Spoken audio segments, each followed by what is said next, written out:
ప్రమాణ విపర్య వికల్ప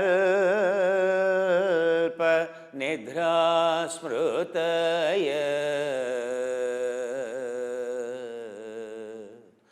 మనకుండేటువంటి దుఃఖానికి కారణం మన యొక్క అవగాహన ప్రమాణం ఏమిటో తెలియకపోవడం వల్ల. ఎందుకు ప్రమాణం అనేది తెలుసుకోవడానికి మనం ఎందుకు ప్రయత్నం చేయలేదంటే విపర్యం వల్ల.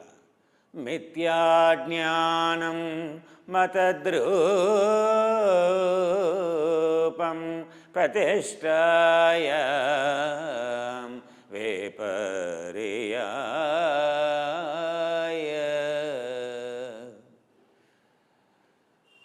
వేదం చెప్పేది మొత్తం ఆత్మవిద్య అన్న, సనాతన ధర్మం అన్న, ఆధ్యాత్మికత అంటే కేవలం అవిద్యని తొలగించటమే. ఆ అవిద్యనే మోహం అని అంటాం, ఆ అవిద్యనే విపర్యం అని అంటాం, ఆ అవిద్యనే మిథ్యాజ్ఞానం అంటాం. అంటే నేను అనుకున్నదే కరెక్ట్. ఎవరో చెప్పారు, ఏం చెప్పారంటే పలానా ఆయిల్ మంచిదని చెప్పారు, సన్ఫ్లవర్ ఆయిల్. వంటకానికి మీ సన్ఫ్లవర్ ఆయిల్, లేకపోతే వంటకానికి రైస్ బ్రాన్ ఆయిల్, ఇంకెవరు చెప్పారు ఈ రెండు ఆయిల్స్ కలిపితే చాలా మంచిదమ్మా అని చెప్పారు. ఎవరో చెప్పారని ఆ చెప్పే వ్యక్తి అది ప్రమాణమా కాదా, ప్రమాణం తెలిసినటువంటి వ్యక్తా కాదా అనేది కూడా మనం చూడం. అది ఏ పేపర్లోనో వచ్చిందని, ఏ టీవీలోనో చెప్పారని మనం అలా పాటిస్తాం. అంతేకాదు, ఎవరైనా పక్క వాళ్ళు చెప్పారు, నీకు తెలుసా పలానా వ్యక్తి చెప్పాడు, పలానా చోటు నేను చదివాను అని మీరు వాదిస్తారు కూడా. దీన్ని విపర్యం అని అంటాం. మన దుఃఖానికి కారణం మన జ్ఞానము, మన బుద్ధి. నేనే గొప్ప, నాకు అన్నీ తెలుసు, నాకు తెలిసిందే కరెక్టు, లేదా పలానా వాళ్ళని నేను నమ్ముతాను, వాళ్ళు చెప్పిందే కరెక్టు. ఎలాంటి పరిశోధన లేకుండా, ఎలాంటి ప్రమాణం ఆధారం లేకుండా ఒక విషయాన్ని నమ్మటాన్ని మనం విపర్యం అని అంటాం. ఆ విపర్యం అనేటువంటిది మన స్వభావంగా మారిపోయింది, అది మన యొక్క ఆలోచనగా మారిపోయింది. ప్రతి దాంట్లో కూడా మనం అలాగే చూస్తాం. సర్వ దుఃఖానికి కారణం ఏంటి అంటే మిథ్యాజ్ఞానం. యోగా అంటే ఏమిటి? ఆ మిథ్యాజ్ఞానాన్ని దూరం చేయటం. అందుకే నాకు ఆల్రెడీ తెలుసండి యోగా అని అంటాం, అవునా? మరి ఆల్రెడీ తెలిస్తే మరి నువ్వు నిజంగా ఎప్పుడూ డాక్టర్ దగ్గరికి వెళ్ళకుండా సంపూర్ణ ఆరోగ్యంగా ఉన్నావా? ఎప్పుడైనా డాక్టర్ దగ్గరికి వెళ్ళకుండా ఉన్నావా? లేదా ఎప్పుడు జ్వరం రాకుండా, లేకపోతే ఎప్పుడు జలుబు చేయకుండా, అలాంటి సమస్య ఏమీ లేకుండా ఉన్నావా? నిజంగా ఉంటే నేను ఒప్పుకుంటాను. ఎందుకంటే నీ యొక్క జీవన విధానం ప్రమాణబద్ధంగా ఉందని, నీలో విపర్యం లేదనేటువంటి విషయం నేను స్వీకరిస్తాను. కానీ అలాంటిది జరగలేదు అంటే మన లోపల విపర్యం ఉన్నట్లు లెక్క. దాన్నే అహం అంటాం, దాన్ని నానా రకాలుగా చెప్పుకోవచ్చు. ఈ యోగా విద్య అనేది ఉందో అది కేవలం విపర్యాన్ని తీసివేయాల్సిందే. మరి ఇంతకీ తినే ఆయిల్ ఎలా ఉండాలయ్యా? ఏం ఆయిల్ వాడాలి సార్? ఉట్టి ఆయిలే కాదు, ప్రతిదానికి ఒక ప్రమాణం ఉంది. ఆయిల్ అనేది మనం వాడే వంటకానికి వాడేటువంటి ఆయిల్ ఫస్ట్ పాయింట్. దాని యొక్క బాయిలింగ్ పాయింట్, మన కూరల్లో, మన అయినా పిండి వంటలు చేయాలన్నా, నూనెలో వేచి కాలవాలన్నా, వీటన్నిటికి కూడా బాయిలింగ్ పాయింట్ ఇంపార్టెంట్. కనీసం ఒక 200-250 డిగ్రీస్ టెంపరేచర్ని తట్టుకునేటువంటి గుణం ఉందా లేదా, అది మీరు చూడాల్సినటువంటి మొదటి విషయం. రెండవ విషయం, ఆ ఆయిల్ అనేది కొలెస్ట్రాల్ని పెంచేదా, కొలెస్ట్రాల్ని తగ్గించేదా? మన రక్తాన్ని మోసేటువంటి సుమారు 90,000 కిలోమీటర్ల పైప్ లైన్ ఏదైతే ఉందో, మరి ఆ పైప్ లైన్ లోపట ఉండేటువంటి మృదువైనటువంటి ఎండోథీలియల్ అనేటువంటి పొరని అది కాపాడేదా, లేదా ఆ పొరని తీసేసేదా? అంటే ఎల్డిఎల్ కొలెస్ట్రాలా, మన అందులో ఉండేది హెచ్డిఎల్ కొలెస్ట్రాలా? మీ ట్రైగ్లిసరైడ్స్, మీ బాడీలో ఉండే ఫ్యాటు, మీ లోపల ఉండేటువంటివన్నీ కూడా డిసైడెడ్ బై హెచ్డిఎల్ రేషియో, అంటే హై డెన్సిటీ లిపోప్రోటీన్ అని అంటాం. అది మీ యొక్క ఎల్డిఎల్ ప్రోటీన్ని డిసైడ్ చేస్తుంది. మీరు ఎంతసేపు నా కొలెస్ట్రాల్ నా ఎల్డిఎల్ సార్ 130 క్రాస్ అయిపోయింది, 150, నా ట్రైగ్లిసరైడ్స్ 250 క్రాస్ అయిపోయి అని మీరు బాధపడతారు. మీరు ఒక్కసారి హెచ్డిఎల్ పెంచండి, మీరు హెచ్డిఎల్ చూసుకోండి, ఏ 30, 35, 40 కంటే కింద ఉంది. అదే 50 కంటే ఎక్కువ ఉందనుకోండి, మీ 170 ఎల్డిఎల్ కొలెస్ట్రాల్ ఉన్నా మీకు కొలెస్ట్రాల్ రేషియో తక్కువ ఉంటుంది. ఎందుకని ఇంతకీ ఎల్డిఎల్ కొలెస్ట్రాల్ ఎందుకు వచ్చిందయ్యా? దానికి 2 కారణాలు. మనం ఒకటి పిండి పదార్థాలు అదే పనిగా తినటం వల్ల బ్లడ్లో అదే పనిగా గ్లూకోజ్ మెయింటైన్ కావడం వల్ల ఆ గ్లూకోజ్ అనేది ఆ రక్తనాళాల్లో ఆ గ్లూకోజ్ పర్సెంటేజ్ 120 మిల్లీగ్రామ్స్ కంటే ఎక్కువ మెయింటైన్ అయ్యి 140 మిల్లీగ్రామ్స్ అయ్యి ఏమైంది? ఆ గ్లూకోజ్ ఏమైంది? ఎండోథీలియల్ ఇన్ఫ్లమేషన్ని దారితీసింది. లోపల పుండుగా ఆ దళసరి ఆ మృదువుగా ఉండేటువంటి పొర కాస్త దళసరిగా మారింది. మీ ఇంట్లో మార్బుల్ స్టోన్ ఉంటుంది కదా, ఆ మార్బుల్ స్టోన్ మీద పాలిష్ పోతే ఎలా ఉంటుందండి? సో మీరు అలా తుడుస్తారా లేదా మురికి పడుతుంది, నేను నడుస్తానో లేదా మురికి పడుతుంది. ఆ మురికి తీయటం ససేమిరా కాదు. ఎందుకని? పాలిష్ పోయింది. సో ఎప్పుడైతే మీ రక్తనాళాల్లో ఉండే పాలిష్ పోతుందో అప్పుడు కొలెస్ట్రాల్ పేరుకొని పోతుంది. ఏం కొలెస్ట్రాల్ పేరుకొని పోతుంది? సో దేని సాంద్రత అయితే జిగురుగా ఉంటుందో, పసుపు రంగులో ఉంటుందో, జిగురులాగా ఉండి అతుక్కుపోయే స్వభావం ఉంటుందో, అక్కడ మృదువుగా ఉండేటువంటి పాలిష్ పోవడం వల్ల అది అక్కడ పేరుకొని పోతుంది. ఇది మనకు వచ్చేటువంటి సమస్య. సో మొదలు పిండి పదార్థాలు తగ్గించాలి. తర్వాత విషయం, మరి ఎలాంటి కొవ్వు పదార్థాలు వాడాలి, మనం ఎంత నూనె వాడాలి మనం అనేటువంటిది చూసుకోవాలి. మన ఆహారంలో ఉండేటువంటి మనం నిత్యవారీ జీవితంలో ప్రతిరోజు 40% నుండి 50% వరకు మాత్రమే కార్బోహైడ్రేట్ పిండి పదార్థాలు పెట్టుకోవాలి. 40% మాత్రమే, సో 20 నుండి 30% మాత్రమే ఫ్యాట్ని పెట్టుకోండి. సో అంటే ఏమిటయ్యా అని అంటే, సో మీకు ఒకవేళ 1800 క్యాలరీసో 1500 క్యాలరీసో పెట్టుకున్నారనుకోండి, అవన్నీ తర్వాత చెప్తాను. సో మీ యొక్క కొవ్వు పదార్థాలు అనేవి సుమారు ఒక 45 గ్రాముల నుంచి 50 గ్రాముల వరకు ప్రతిరోజు తీసుకోవచ్చు. అంటే 450 కిలో క్యాలరీస్ మీరు కొవ్వు పదార్థాల ద్వారా పొందాలి, విధిగా పొందాలి. ఎందుకని? మీ బ్రెయిన్ అంతా కొవ్వు పదార్థంతో చేయబడింది, మీ హార్ట్లో కొవ్వు పదార్థం అవసరం, మీ కీళ్ళకి కొవ్వు పదార్థం అవసరం, ఆ తర్వాత మీ కణజాలం చుట్టూ ఉండేటువంటి పొర అంతా కూడా ఫాస్ఫోలిపిడ్స్ తోటి తయారైంది, కొవ్వు పదార్థాలతో తయారైంది. కొవ్వు పదార్థం లేకపోతే ఆరోగ్యం దెబ్బతింటుంది. కొవ్వు చాలా అవసరం. మీరు లావు ఎందుకు అయ్యారంటే కొవ్వు తినటం వల్ల కాల, పిండి పదార్థాలు తినటం వల్ల అయ్యా. మరి ఎలాంటి కొవ్వు పదార్థాలు వాడి? యాంటీ ఇన్ఫ్లమేటరీ, అంటే ఆ యొక్క మృదువైనటువంటి ఆ పొరని, ఆ పాలిష్ని తీసివేయనటువంటి, పుండు కానించినటువంటి, సో మనల్ని మృదువుగా ఉండేటువంటి, మన యొక్క ఇన్ఫ్లమేషన్ని, నొప్పిని తీసివేసేటువంటి కొవ్వు పదార్థాలని వాడాలి. వాటిని యాంటీ ఇన్ఫ్లమేటరీ ఐకోజానాయిడ్స్ అని అంటాం. సో వాటికి ఒక ప్రమాణం ఉంది, వాటిని ఒమేగా 3 అని అంటాం. ఏదైతే ఒమేగా 3 ఆయిల్స్ అయితే వాడతామో ఆ ఆయిల్ కనుక వాడినట్లయితే మీకు నొప్పి కలగదు. మీ యొక్క రక్తనాళాల్లో ఆ నొప్పిని కలిగేసేటువంటి ఆ యొక్క దళసరి పొర ఏర్పడటం వల్ల మీకు సమస్యలు మొదలయ్యాయని అర్థం. ఎక్కడున్నా నొప్పి దానివల్లనే. అందుకని యాంటీ ఇన్ఫ్లమేటరీ ఐకోజానాయిడ్స్ వాడమని చెప్తున్నారు. ఒమేగా 3 రిచ్ ఆయిల్స్ అని అంటాం. మరి ఏం ఆయిల్స్ వాడాలి? ప్రపంచం అంతా ఆలివ్ ఆయిల్ అంటారు, లేకపోతే అదే సన్ఫ్లవర్ ఆయిల్ అంటాం. మరి సన్ఫ్లవర్ ఆయిల్ అనేది ఒమేగా 3 ఉంటుందా? ఉండదు. అది only mono unsaturated fatty acid అయ్యా. అది పాలీ అన్సాచురేటెడ్ ఫ్యాటీ యాసిడ్ కాదు కదా, లాంగ్ చైన్ ఫ్యాటీ యాసిడ్ కాదు కదా. ఇది ప్రమాణం. మరి మన దగ్గర భారతదేశంలో ఓన్లీ ఆలివ్ ఆయిల్ వాడాలా? మన దగ్గర లేవ్ ఆయిల్స్, అద్భుతమైనటువంటి నూనెలు ఉన్నాయి. కుసుమ నూనె, గానుగబట్టినటువంటి కుసుమ నూనె, గానుగబట్టినటువంటి అవిసె నూనె, గానుగబట్టినటువంటి మంచి క్వాలిటీ అవిసెలు అయితే ఉంటాయో ఆ అవిసె నూనె. ఆలివ్ ఆయిల్ కంటే ఇవి బెటరా సార్?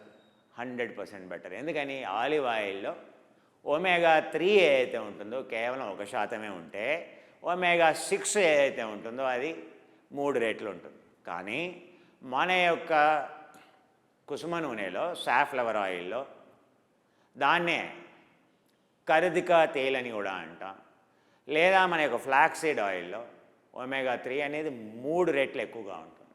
ఆలివ్ ఆయిల్తో పోలిస్తే 3 రెట్లు ఉంటుంది. ఒమేగా 6 అనేది ఒక వంతు మాత్రమే ఉంటుంది. అందుకే ఒమేగా 3 రిచ్ ఆయిల్ వాడాలి. ఆ ఆల్ఫా లినోలిక్ యాసిడ్ అనేది అవసరం మీ శరీరానికి. అందులో కొంత భాగం 15% ఈపీఏ కింద మారుతుంది, అందులో 7% డిహెచ్ఏ కింద మారుతుంది. 65 గ్రాములు కొవ్వు పదార్థం తీసుకోవాలి. మీ వంటిట్లో తూకం లేకుండా మీరు భోజనం చేస్తున్నారు అని అంటే డెఫినెట్గా డిజీజ్ వస్తాయి, ఏదో ఒక వ్యాధి వస్తుంది. అందుకని మీ వంటింట్లో తప్పనిసరిగా బ్యాలెన్స్ పెట్టుకోవాలి. ఎంత తింటున్నా, అవునా, బ్యాంక్ బ్యాలెన్స్లో ఎంత ఉంది ఎంత లేదనేది ముఖ్యం కాదు. అది మాత్రం ఎన్ని పైసలు ఉన్నాయి ఎన్ని రూపాయలు ఉన్నాయి అక్కడ మాత్రం పొరపాటు రాకూడదు, అవునా. మన కూరగాయలు ఏది వెయిట్ చేసి ఇచ్చేవాడి దగ్గర వాడు బేరం సరిగా వాడు 5 గ్రాములు ఎక్కువ వేయాలని అంటాం. కానీ మనం ఇంటికి ఆ కూరగాయలు తీసుకొచ్చిన తర్వాత ఆ బియ్యం తీసుకొచ్చిన తర్వాత మనం లోపల వేసే ముందు తూకం వేయాలి కదా. ఆ తూకం వేయకపోవడం వల్లనే మన ఆరోగ్యకరమైనటువంటి సమస్యలండి. సో ఆహారం తాలూకు ఈరోజు డిస్కషన్ కాదు, కానీ నేను చెబుతాను, అది కూడా చెబుతాను. ఎందుకంటే యోగాలో మొదలు ఆహారమే వస్తుంది. ఆహారం లేకుండా సాక్షాత్ కృష్ణ భగవానుడే అర్జునుడికి చెప్తున్నాడు, యుక్తాహారం విహారస్య.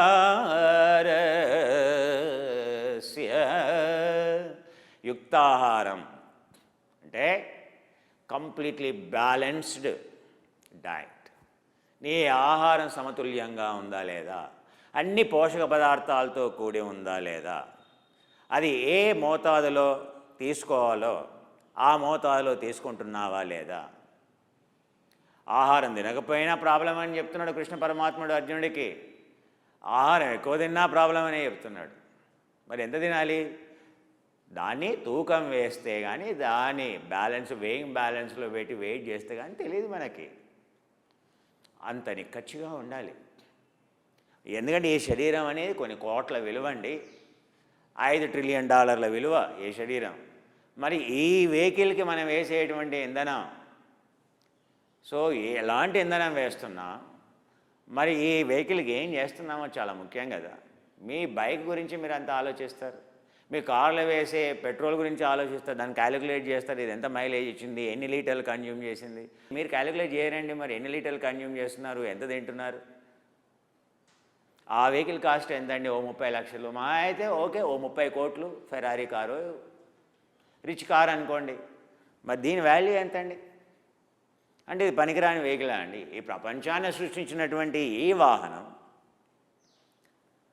వాహనం పట్ల స్వధర్మో శ్రేయ పరధర్మో నిశ్రేయ.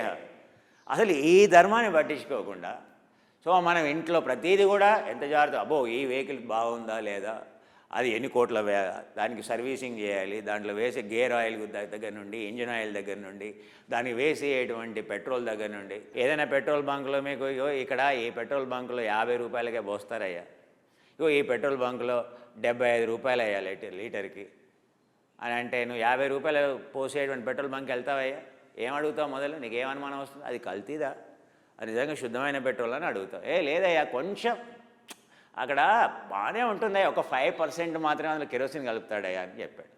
తీసుకెళ్తావా నీ కార్ని, నీ 30 కోట్ల కారును, 30 కోట్ల కారు వదిలేసేవా, నీ బైక్ తీసుకెళ్తావా, తీసుకెళ్తే ఏమవుతుందయ్యా నీకు తెలుసు. ఓ రోజు ఆ బైక్ నువ్వు నెట్టాల్సి వస్తుంది. ఓ 10 సంవత్సరాలు అవునా పని చేయాల్సినటువంటి బైక్ 2 సంవత్సరాలు అవుట్, ఇంజన్ పాడైపోతుంది. వాడు చెప్తాడు, ఆ సర్వీస్ ఇంజనీర్ చెప్తాడు, ఏం పోసేవయ్యా ఇందులో. నువ్వు డాక్టర్ దగ్గరికి వెళ్తే డాక్టర్ అడగట్లేదు ఏం వేసేవయ్యా ఇంజన్కి, ఏం పోసావయ్యా లోపల, ఎందుకు ఇంజన్ దెబ్బతింది, పంపు దెబ్బతింది ఏంటి, నీ హార్ట్ ఎందుకు దెబ్బతింది, నీ ఫిల్టర్లు దెబ్బతింది, కిడ్నీ దెబ్బతింది ఏంటి. అవునా, ఈ శరీరాన్ని ఒక వాహనంగా దీన్ని చూడకపోవడం వల్ల మనకు వచ్చినటువంటి సమస్యలు. మన పరధర్మో శ్రేయ అనుకుంటున్నాం, ఎంతసేపు మన చుట్టూ ఉండేటువంటి వాటి పట్ల ఎంతో శ్రద్ధ. కానీ ఇవన్నింటినీ క్రియేట్ చేసినటువంటి నీ ప్లాట్లు, నీ ఫ్లాట్లు, ఇవన్నీ క్రియేట్ చేసినటువంటి నీ మనసు శరీరానికి నువ్వేం చేస్తున్నావు. అథ యోగానుశాసనం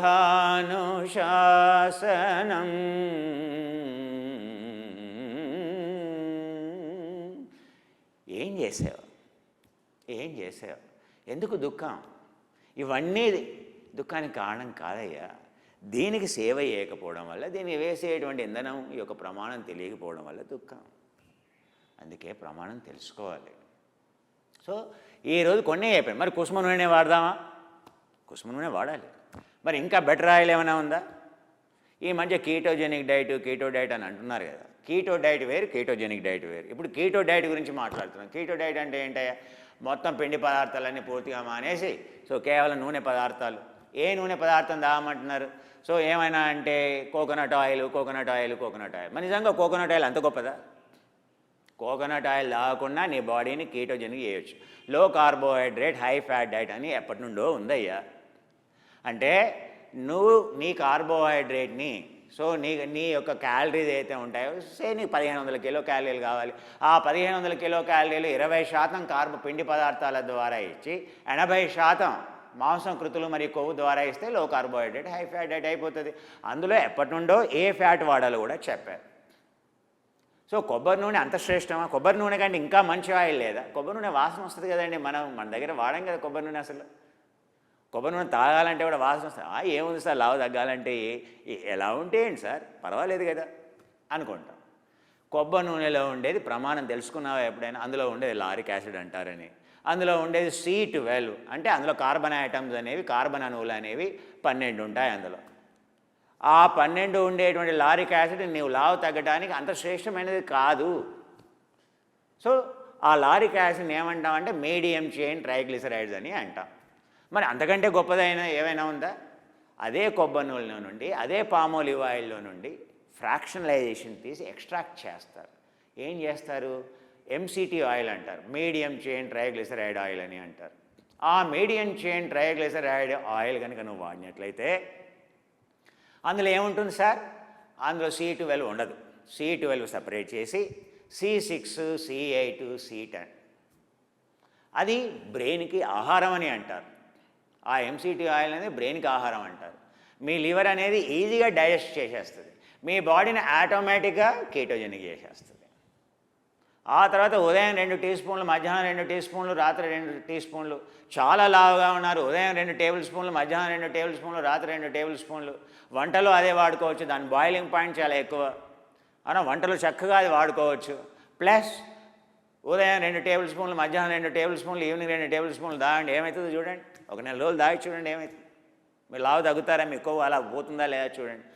మళ్ళీ మోషన్ వస్తుందనే విషయం కూడా తెలియదు. ఎలాంటి ఇబ్బంది లేకుండా, ఎలాంటి నొప్పి లేకుండా అలా మోషన్ ఫ్రీ అయిపోతుంది. Body ketogenic. మరి కీటోజెనిక్ డైట్ అంతా కీటోజెనిక్ అంటే ఇంకా మంచి డైట్ లేదా? ఉందయ్యా, గ్లూకోనియోజెనసిస్ డైట్ అని అంటాం. అసలు మొదలు వెయిట్ తగ్గడానికి అదే మార్గం. సో వీటి గురించి తర్వాత మనం మాట్లాడుకుందాం. కానీ ఎందుకు చెప్తున్నానంటే ప్రమాణం అనేది చాలా ముఖ్యం. మిథ్యా జ్ఞానం అంటే మరి ఈ విషయాలు మీకు ఇప్పటివరకు ఎవరు చెప్పలేదు, వాళ్ళు తెలియకపోవడం వల్ల ఎవరు చెప్పలేదు మీకు. సో ఎప్పుడైనా ఏ విషయమైనా కూలంకషంగా సూక్ష్మంగా వెళ్ళాలి. ఆ సూక్ష్మతని తెలిసినటువంటి వ్యక్తే యోగి అని అంటాం. పరమమైనటువంటి సూక్ష్మాన్ని, పరమమైనటువంటి సత్యం, పరబ్రహ్మ సత్యం అంటే ఏమిటయ్యా? మనం చూసేటువంటి పంచభూతాలతో కూడినటువంటి ఈ ప్రపంచం, ఈ ప్రపంచాన్ని దాటి ఉండేటువంటి ఇదంతా గ్రావిటీ అని అంటాం. దానికంటే సూక్ష్మమైనటువంటిది డార్క్ మ్యాటర్ అని అంటాం. ఆ మధ్య హిగ్స్ బోసాన్ అనుకున్నారు కదా, అది డార్క్ మ్యాటర్కి ఇప్పుడు డార్క్ మ్యాటర్ ఏంటో తెలుస్తుంది. ఇప్పటివరకు ఇంక గ్రావిటీయే తెలియదు, డార్క్ మ్యాటర్ అసలే తెలియదు. ఇంకా సృష్టిలో ఉన్నదంతా డార్క్ ఎనర్జీ అంటాం. 72% డార్క్ ఎనర్జీ అని అంటాం. కృష్ణ పింగళం ఊర్ధ్వరేతాయ విరూపాక్షాయ కృష్ణ పింగళాయ విశ్వరూపాయ వై నమో నమః. ప్రతిరోజు ఆ మంత్రపుష్పం చదువుతారు కదండి. దాని అర్థం ఎప్పుడైనా అర్థమైందా? ఆ కృష్ణ పింగళం ఏంటి, ఊర్ధ్వరేతాయ ఏంటి? అవునా? ఎందుకు రాముడు నల్లగా ఉంటాడు, లేకపోతే కృష్ణుడు నల్లగా ఉంటాడు? ఎందుకు ఉంటాడు? ఎందుకంటే సృష్టి అంతా ఆ ప్రకృతితోటే కూలి. ఆ ప్రకృతి అనేది నల్లగా ఉంటుంది. దాన్నే డార్క్ మ్యాటర్, డార్క్ ఎనర్జీ అని అంటాం. అవన్నింటినీ తీసివేస్తే ఇవన్నీ ఒకదానికంటే ఒకటి సూక్ష్మమైనటువంటి సత్యం. పృథివీ సాలిడ్ అని అంటాం. పృథివీతత్వం కంటే సూక్ష్మం జలతత్వం, జలతత్వం కంటే సూక్ష్మం అగ్నితత్వం, అగ్నితత్వం కంటే సూక్ష్మం మన యొక్క వాయుతత్వం, వాయుతత్వం కంటే సూక్ష్మం ఆకాశతత్వం, ఆకాశం కంటే సూక్ష్మం ఇంద్రియాలు, కాన్షియస్నెస్ ఇంద్రియాల కంటే సూక్ష్మం మనసు కంటే సూక్ష్మం, బుద్ధి కంటే సూక్ష్మం, అహం కంటే సూక్ష్మం, చిత్తం కంటే సూక్ష్మం, మాతు కంటే సూక్ష్మం, ప్రకృతి కంటే సూక్ష్మం పరబ్రహ్మం, అల్లా, తౌహీద్, హోలీ స్పిరిట్. నువ్వు అది రియలైజ్ కావాలంటే ఈ అన్నీ ఈ స్థూల తత్వాన్ని జలతత్వంలో డిజాల్వ్ చేయాలి, జలతత్వం అనేది అగ్నితత్వంలో డిజాల్వ్ చేయాలి, అగ్నితత్వం అనేది అందులో లయం చేయాలి. ఎందులో లయం చేయాలయ్యా? ఆక్సిజన్లో లయం అవుతుంది. సో మంటని ఏది ఆర్పిస్తుంది? ఆక్సిజన్ ఉంది, గాలి ఉంది, ఎంత ఇంధనం ఉన్నది కన్జ్యూమ్ చేసేస్తుంది మంటని. ఆక్సిజన్ అంటాం. ఆక్సిజన్ ఎందులో లీనమైపోతుందయ్యా? ఆకాశంలో. ఆకాశం ఎందులో లీనమైపోతుంది? ఇంద్రియాల్లో ఏం లీనమైపోతుందా? మనసులో ఏం లీనమైపోవాలయ్యా? బుద్ధిలో ఏం లీనం కావాలయ్యా?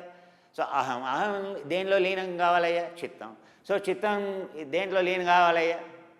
మహత్తు దేంట్లో లీనం కావాలి? ప్రకృతి దేంట్లో లీనం కావాలి? క్షేత్రజ్ఞుడు ఎందులో లీనమవుతాడు? పురుషతత్వం. ఇది పరమాత్మ యొక్క మార్గం. దీన్నే లయయోగము అని అంటాం. లయయోగం అనేది ఒక గొప్పనైనటువంటి గ్రంథం యోగ శాస్త్రాల్లో, చాలా విశిష్టమైనటువంటి గ్రంథం. సో అది సాక్షాత్ యాజ్ఞవల్క్యుడు తన భార్య అయినటువంటి ఆ మైత్రేయికి చెబుతున్నాడు యోగ సంహితలో. జలే సంలీయతే పృథివీ, జలే విలీయతే పృథివీ,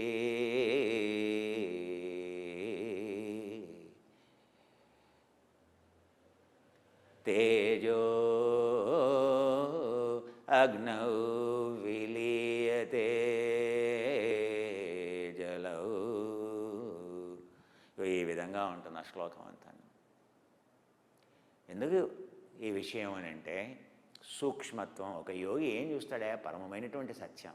ఒక పరమమైనటువంటి సత్యాన్ని తెలుసుకున్నటువంటి వ్యక్తి ఉదయం నుండి రాత్రి వరకు తను ఈ వాహనానికి, ఈ దేవాలయానికి, సో ఈ యొక్క వెహికల్కి ఏది లోపల వేసినా కూడా అది సూక్ష్మమైనటువంటి సత్యంతో తెలుసుకున్నటువంటి ప్రమాణం, అంతిమ ప్రమాణంతోనే అతని యొక్క జీవన విధానం ఉంటుంది, శాస్త్రీయంగా ఉంటుంది. ఎవరి జీవన విధానం అయితే శాస్త్రీయంగా ఉంటుందో వాళ్ళని యోగులు అని అంటాం. వాళ్ళు ఆరోగ్యంగా ఉంటారు. నేను గులాబ్ జామ్ తింటాను, ఆ తర్వాత ఐస్ క్రీమ్ తింటాను, లేకపోతే నేను అన్నీ వేస్తాను ఈ వెహికల్కి, అయినా నా వెహికల్ మంచి సర్వీసింగ్ ఇస్తుంది, నా వెహికల్ పర్ఫార్మెన్స్ పర్ఫెక్ట్గా ఇస్తుంది. నీ వెహికల్ ఏది పోస్తే ఆ ఇంధనం వేస్తే నీ వెహికల్ నడుస్తుందయ్యా. నీ వెహికల్కి స్పెసిఫికేషన్ ఉంది. ఆ పెట్రోల్ కూడా ఫెరారీ కారు ఉంటుందయ్యా, ఫెరారీ కారులో వేసేటువంటి పెట్రోల్ ఏరోప్లేన్లో వేసేటువంటి పెట్రోల్ కంటే ప్యూర్, 3 times ఇంకా ప్యూరిటీ ఉండాలి. ఏది? ఫార్ములా రేసుల్లో పాల్గొనేటువంటి కారు ఉంటుంది, రేస్ కారు, అందులో ఏరోప్లేన్లో పోసేటువంటి పెట్రోల్ కంటే 3 రెట్లు అల్ట్రా ప్యూర్ ఉండాలి. ఎందుకని? అదంత వేగంగా వెళ్తుంది. నీ శరీరం అంత పర్ఫార్మెన్స్ ఉండాలి అని అంటే, సో మొత్తం ఈ సృష్టినే తెలుసుకునేటువంటి మనసు శరీరాన్ని మరి అది సమర్థవంతంగా పనిచేయాలంటే దానికి వేసే ఆహారం యొక్క ప్రమాణం ఆ లెవెల్లో ఉండాలి. అందుకే విపర్యం అనేది నెమ్మదిగా తొలగిపోతూ ఉంటే మనకి ఈ విషయాలన్నీ నెమ్మదిగా అర్థమవుతాయి. సో మనం చేసేటువంటి యోగా ఆహారమే కానీ ఆసనమే కానీ ఈ విధంగా తెలుసుకుంటూ వెళ్దాం. Today we use our eyes a lot. We have eye nutrition called. It really helps. Drishti, vision enhancing, astaxanthine tool. It has taurine tool, leucine tool. It has lutein tool, zeaxanthine tool, the best of the xanthines. No one can give those quantity, that purity, that much of concentration. It works, helps. Every day you watch your LED screen, your eye is damaged. So you must use for your children and you this eye damage, eye nutrition to prevent free radicals, Blu-ray eye damage, or UVB damage, or acid alkali environment damage. I have given you 3 tools for your eyes. One is burning eye drop. Another one is lubricating eye drop, which is very important because your eyes goes dry when you are watching mobile. You don't even notice. Every day, minimum 3 to 4 times, every 2 hours of working in front of your computer, you must. We have a powerful 99.9 and patented, so Blu-ray 100, arresting Blu-ray, 5 kinds of the rays it will arrest. So that sheet you should buy in your home, LED lights too, your laptop too, everywhere. Your TV too, you must cover that. Understand? So that is the first precaution. Eyes you can protect. Number 2 is that these are eye drops. Right now, what are the eye drops we have in the market? They also lubricate, they also remove the protein synthesis, they trigger the protein synthesis. Okay. But if you have more eye damage, there is burning, literally it burns, so they will be helpful to repair if the damage is more. But sugar there are a lot of other things you have to take care if you want to restore your eye. Suppose blood sugar is high, and one side your blood sugar is high, one side it won't have. Especially blood sugar is of one which damages the eye, smallest capillaries, rod cells and cone cells. Sugar is a culprit, let me tell you. More than even a fat. Understand? Because eyes need constant fuel, so carbs is fuel. But when blood glucose exceeds, just as I told you, it becomes like a blade. It just blocks your vision. The entire glaucoma, etc. today are macular degeneration just because of this.